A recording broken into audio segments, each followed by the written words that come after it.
حفص بن عمر حوزی نے بیان کیا، کہا ہم سے حمام نے، ان سے اسحاق نے اور ان سے انس رضی اللہ عنہ نے بیان کیا کہ نبی کریم صلی اللہ علیہ وسلم نے بنو سلیم کے 70 آدمی جو قاری تھے بنو عامر کے یہاں بھیجے۔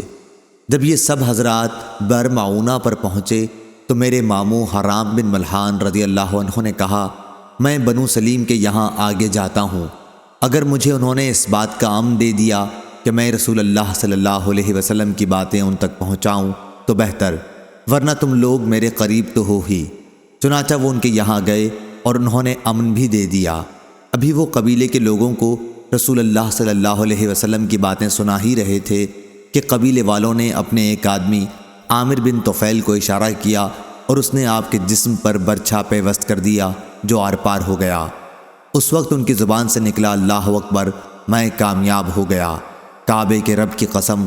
اس کے بعد قبیلے والے حرام رضی اللہ عنہ کے دوسرے ساتھیوں کی طرف جو 70 کی تعداد میں تھے بڑھے اور سب کو قتل کر دیا۔ البتہ ایک صاحب جو لنگڑے تھے پہاڑ پر چڑھ گئے۔ حمام راوی حدیث نے بیان کیا، میں سمجھتا ہوں کہ ایک صاحب اور ان کے ساتھی پہاڑ پر چڑھے تھے۔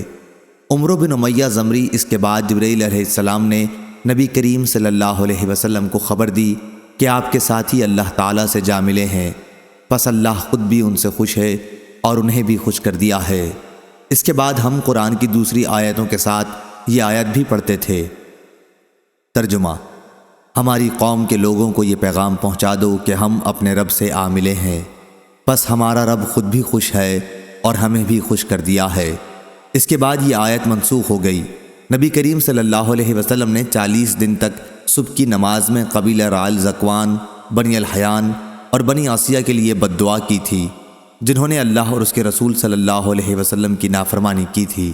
صحیح بخاری حدیث نمبر 2801۔